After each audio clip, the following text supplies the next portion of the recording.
Hey guys, welcome here to the Productive Homemaker YouTube channel. My name is Laramie and I'm really glad that you're here. If you're new to my channel, I talk about frugal and debt-free living life without a mortgage, and living simply on purpose, so that way we can live life on our own terms and not being slave to other people and debt chains. So this is a new channel. I only have 1 or 2 videos posted on here as of right now. So I wanted to give just kind of a backstory on my life and the life that my husband and I have chosen for our family. We've been married now for 9 years, together for 10, and we've got 4 kids as of right now, and they're all pretty small still. They're 8 years and under. And so when we got married, I was really young. I was 19, and we had no idea what we were doing, but we knew that we wanted to live life differently from the way we had been raised. We lived in typical American households. They were probably considered like lower middle class, but both of us came from families that were just strapped with debts. And when we got married, we knew that we wanted to do things differently, but we didn't quite know how or where to start. After we got married, we found out within about 6 weeks that we were expecting our first child, our honeymoon baby. And by the time I hit about 12 weeks along, I was extremely sick. So sick that I wasn't able to go to work anymore. And we were thrusted into this position that we had to be frugal. We had to cut corners and spend as little as money as possible because our income had been cut in half. And it was a really hard time because I was bedbound in and out of the hospital. My husband was working every job that he could, working full time and working overtime. And one day we had a family member send us the old box set that they had on their shelf of Financial Peace University by Dave Ramsey. They knew that we had expressed interest in him. I had heard him on the radio, and I had watched some of his talks and things like that. And since they weren't using that anymore, they sent it to us. And that moment was pivotal for our entire life so far. We went through the Financial Peace University without any sort of class. We couldn't afford to pay for it. So we read it and we went through their used workbooks and we talked about it. And we realized in that moment, me pregnant with our first child, that we could not live life the way that our families previously had. And we could not take on debts. So we cut up the couple little credit cards that we had, and we made a vow to ourselves at that point in time that we were not going to live with debt, that we were going to cash flow our home and our lifestyles. So that's what we did. We spent the next 9 years together cash flowing our life. And it hasn't been easy. It hasn't been easy at all. Through the last 8 years up to 2020, we had 3 babies. We had 3 major moves, and I did not work for 5.5 of that 8 years. So we were on one income. We've never made more than $45,000 in a year. That was an amazing year with my husband working so much overtime. And so we've always made do on a shoestring budget. We lived in older homes, older apartments. We drove really old cars, really old in the 90s that had multiple colors. We had a car that when it got really cold outside, that the driver's door wouldn't shut because the latch would freeze. And so you would either have to sit there and hold the door shut when you were driving until it warmed up so the latch would unfreeze, or you had to wait and let it idle for an hour in your driveway just so that way it could close. We were in Montana at the time, so it was -30 outside. But yeah, I would drive down the road holding my car door shut until it would finally unfreeze so it would latch. But we took our vow seriously of not going into debt. We made it up to 2019, And my husband was working a really good job. He was in the oil and gas industry, and we were comfortable. We were able to live in our little tiny townhouse that we had with our 2 children, and we were able to save money, and we were finally able to build up a nice like 6-month emergency fund. And he was told at the end of 2019 that his contract was ending and they wanted to transfer him 800 miles away to a different oil like refinery. And so we decided that yes, that would suit us well. It was in a major metropolitan area. And so we packed up our 2 little kids and we decided to make that trek and move down there. During that time, about a week before we moved, we found out that I was pregnant and expecting our 3rd child. So at the end of 2019, right before Christmas, we packed up our family and we moved 800 miles south from where we were and moved into a tiny 700 square foot bottom level apartment. It was the most affordable, safest option that we could find for our family at the time. And it had the old 70s like gallo kitchen, and we were right against like the major highway in the metropolitan area, so it was constantly loud and noises all the time, but we could make it work to be able to continue saving. When we moved, that depleted down most of our savings because it cost quite a bit of money to move family. And when we got there, we moved and New Year happened, and so it was 2020. And at first it was okay. They were still talking on the news about like this thing that was happening in other countries, and it wasn't affecting us at the time.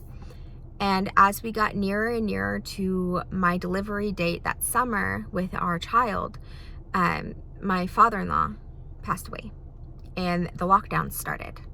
So here we were stuck in this tiny little apartment, and we were locked down. We couldn't go anywhere. We couldn't even travel to go and see a family member that had passed away.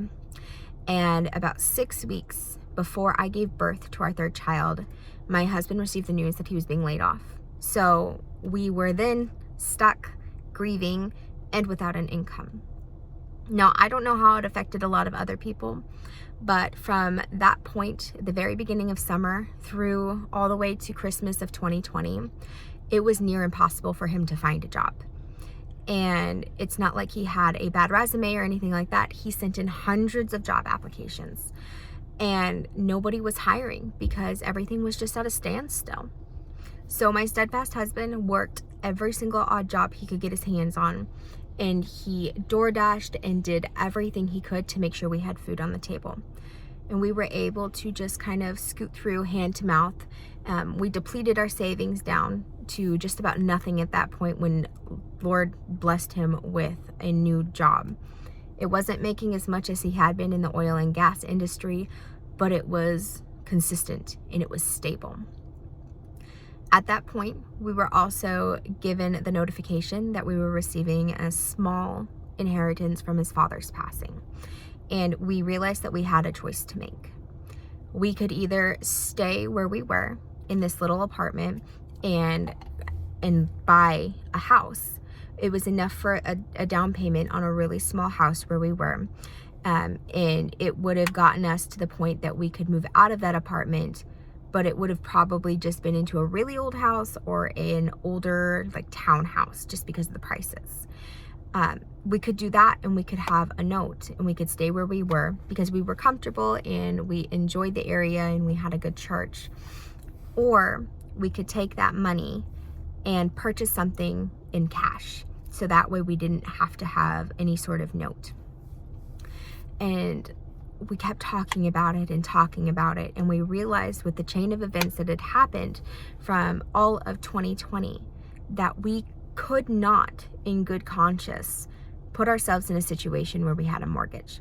I mean, we had 3 kids that we had to think about, and we needed to make sure that no matter what happened, we had a roof over our heads and beds to sleep in at night.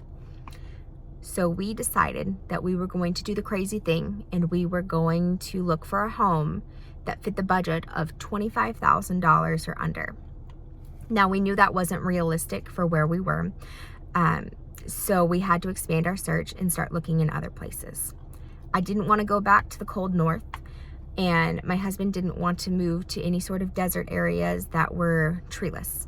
So we started looking in Appalachia, and that's where we found and started realizing that homes were a lot less expensive if you started looking in places like West Virginia, in the Carolinas, in Kentucky, these types of places that were older. So we honed in particularly in the West Virginia region, and we started searching through all of the listings. And at one point in 2021, it must have been, I think, May of 2021, I came across the listing for this little tiny cottage. It was old, she was ugly, and she had had squatters living in it. Nobody had actually lived in the house for 10 plus years, but there had been squatters, and there was trash everywhere. The siding was falling off, the porch was old and peeling, and the living room had poop brown paint on the walls. But I couldn't stop looking at it. I couldn't help but sit there and look at it, and I could see, like, you're old and you're tired, but you've still got some breath in you. I could see what a happy little place this could be. And so I showed it to my husband, and as we were looking at it, we decided to pull up, the maps and things like that, and it hit all of the other criteria that we had. We wanted to be in the county. We didn't want to be in town. We wanted to live at like the end of a street so it wasn't busy. And we wanted to have like minimal neighbors. And it was hitting all of these things that we were wanting. And so we decided, why the heck not? We started looking at the area. We were calling churches and local places just to kind of get a feel of what it was like. And that week, after a lot of prayers and a lot of discussions, we decided that we were going to try and purchase this place. The county had valued the property at about $15,000. It was under 10,000 square feet for the full lot, and the house was put in as about 750 square feet. And so we watched it and we prayed, and when auction came up a month later, we did it. And we participated in the auction. Our high bid price was no more than $25,000, and it started off at like $10,000, and we watched it creep up, and we put in a bid at $15,000, and it creeped up, and we put in a bid at $17,000, and then $18,000, and it stopped at $18,000, and that wasn't enough because then people kept bidding on it. And my husband and I looked at each other, and he said, I'm going to put in a bid at $20,000. And if it doesn't stop there, then we're not going to buy it. And so he typed in our top bid of what we were wanting to pay for the cash, or for the house without the taxes. And he put in the bid at $20,000, and nobody else bid on it. When we watched the clock time down to 0, and all of a sudden the screen went green and it said, you won. You won a house for $20,000. And we looked at each other and we were like, oh my gosh, what have we done? What kind of can of worms have we just gotten ourselves into? And so after talking with the auction house, we ended up writing a check to them for $22,000 for the price of the house plus taxes. And we were going to be starting the process then at that point to move a couple months later. So we bought our home, we broke our lease at our apartment, we packed up our 3 little kids, and we put everything into U-Haul boxes to move across the country, and we drove away to the unknown territory of a house that had not been lived in, a home that we had never looked at, in a state we had never been in, and we decided that we were going to start our life there. So we made this decision based on the events of the year previously with the whole lockdown situation. We did not want to ever feel that level of uncertainty of, are we going to be able to pay to keep our children warm again? And it has been such a blessing to our life, and we still don't live high on the hog. We're still in our little tiny cottage, and we're renovating and cash flowing it. Praise God, it was actually a little bit bigger than what they had thought. It's about 1,000 square feet. And we've got 3 bedrooms and we've got a bath and a half. And while she still might be ugly on the outside, she is filled with warmth and love and joy on the inside. And because of this decision that we've made for our family, the last 2 years, my husband is home after work. He comes home and we can eat dinner together, and he doesn't have to work 60 hours a week like he used to when we were renting. He's home on the weekends, so that way he can take our son fishing, and we can go and take everybody on a walk. We can go to church together, and we can go to the park afterwards and play. Our life is filled with the things that actually mean something to us versus having to go to work to pay for things and him not be home. And our family is infinitely happier living in this little house debt-free so daddy can be home versus having to pay for a note on a house and being forced to go into work and pay overtime and do overtime to pay for it, to live an inflated lifestyle that even nobody really gets to enjoy because we don't get to be together. It's been 2 years since we made that decision. It's 2023 now. And we've added a 4th child to our home. And we are still working on putting everything together and renovating it. It's going to take us time. But we're happy. And we are so grateful for everything that we have.